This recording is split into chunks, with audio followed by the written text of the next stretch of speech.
بسم اللہ الرحمن الرحیم۔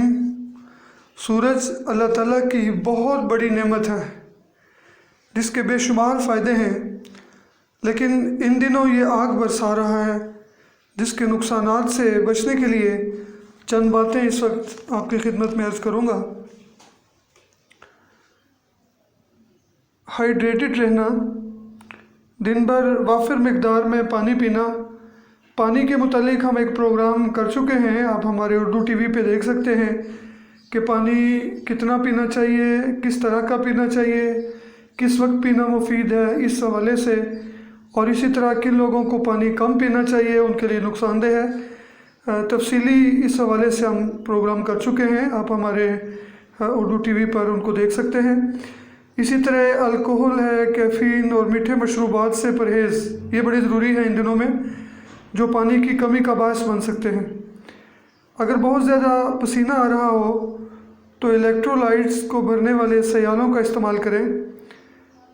شدید گرمی کے اوقات سے پرہیز کریں، یعنی ان میں گھر سے باہر جانے سے احتیاط کریں، خاص طور پر دن کے گرم ترین حصوں یعنی صبح 10 بجے سے شام 4 یا 5 بجے تک کے دوران گھر کے اندر ہی رہیں۔ مثلاً کچھ خریدنا ہے، کچھ بیچنا ہے یا کوئی کام ہے تو شام 5 بجے کے بعد جائیں، اور اسی طرح اگر ممکن ہو تو صبح 10 سے پہلے وہ کام کر لیں۔ لیکن جن احباب کو، جن دوستوں کو مجبوراً نکلنا پڑتا ہے، ان کو کام کاج، ان کی ضروریات ایسی ہیں تو ان کو پھر یہ احتیاطیں کرنی ہیں۔ مثلاً مناسب لباس پہنیں، زیادہ جو گرم لباس ہے وہ جسم کی جو درجہ حرارت ہے اس کو باہر نہیں نکلنے دیتا تو وہ نقصان دہ ہے۔ نرم کپڑے ہوں، مختلف رنگ اس کے لیے ہو سکتے ہیں، کھلے ہوں جس میں سانس لینے کی کوئی دقت نہ ہو، اور اسی طرح سر پر کپڑا رکھیں۔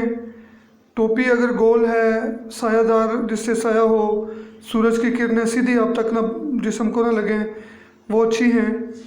اور سر پر کپڑا اس طرح رکھیں کہ سر اور کندھے اور جو گردن ہے اس سارے پہ وہ آ جائے۔ بعض لوگ گرمی میں ہیلمٹ بھی چھوڑ کے ننگے سر جاتے ہیں، تو ہیلمٹ اگر پابندی ہے پہننے کی تو وہ بھی ہمیں فائدہ دیتا ہے۔ اس کے اندر آپ تولیہ یا کپڑا رکھیں، اوپر ہیلمٹ پہنیں تو وہ آپ کے جو اعصاب ہیں ان پر سورج کی جو ڈائریکٹ کرنیں پڑتی ہیں وہ نہیں پڑنے دے گا۔ اسی طرح دھوپ کا چشمہ جو ہے وہ آنکھوں کو اس کے بعد اثرات سے بچاتا ہے۔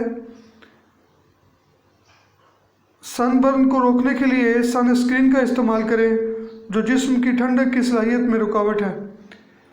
پنکھے اور ایئر کنڈیشن کا استعمال کریں، جب ممکن ہو ایئر کنڈیشن ماحول میں رہیں۔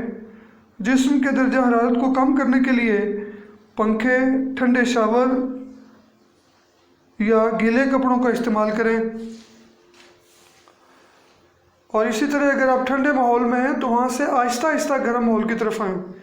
ایک دم سے اے سی والی جگہ سے نکل کر دھوپ میں آنے سے آپ کا نقصان ہو سکتا ہے، خاص طور پر اگر گرم آب و ہوا میں نئے ہوں یا وقفے کے بعد واپس آ رہے ہیں۔ مثلاً کسی بینک میں یا دفتر میں یا اے ٹی ایم میں ایئر کنڈیشن کی ٹھنڈک سے آپ نکل رہے ہیں تو اگر تو آپ کے پاس گاڑی ہے تو پھر تو ٹھیک ہے، لیکن اگر آپ نے بائک پہ جانا ہے، سائیکل پہ جانا ہے یا پیدل سفر کرنا ہے تو دھوپ میں سیدھے نہ آئیں ایئر کنڈیشن سے نکل کے، بلکہ باہر سایہ دار جگہ دیکھیں، وہاں رکیں، اور چند منٹ رکنے سے جسم تیار ہو جائے گا، پھر دھوپ میں نکلیں۔ خاص طور پر جب آپ پیدل یا سائیکل، موٹر سائیکل پہ ہیں تب آپ کو زیادہ اس چیز کی احتیاط کرنی ہے۔ اور اسی طرح جن دوستوں کے پاس اللہ تعالیٰ نے ان کو گاڑیاں دی ہیں، ایئر کنڈیشن سے وہ نکلتے ہیں، وہ کسی شاپ پہ جاتے ہیں، کسی مال میں جاتے ہیں، تو بعض دفعہ مال میں بھی ایئر کنڈیشن ہوتا ہے لیکن کسی دکان پہ بعض دفعہ ایئر کنڈیشن نہیں ہوتا۔ وہ عام طور پہ دیہات میں باہر کھڑے ہو کے ہی سودا سلف لیتے ہیں، تو اس وقت آپ اپنے سر پہ کپڑا ضرور رکھیں۔ اکثر دوستوں کو دیکھا گیا ہے وہ ایئر کنڈیشن گاڑی سے نکلتے ہیں، ننگے سر دھوپ میں چل کے جاتے ہیں اور پھر اپنا جو کام ہے وہ کرتے ہیں، اور اس دوران 5-7 منٹ میں ہی ان کو ہیٹ اسٹروک ہو جاتا ہے، وہ جو گرمی کے بعد اثرات ہیں وہ ان پر ہو جاتے ہیں۔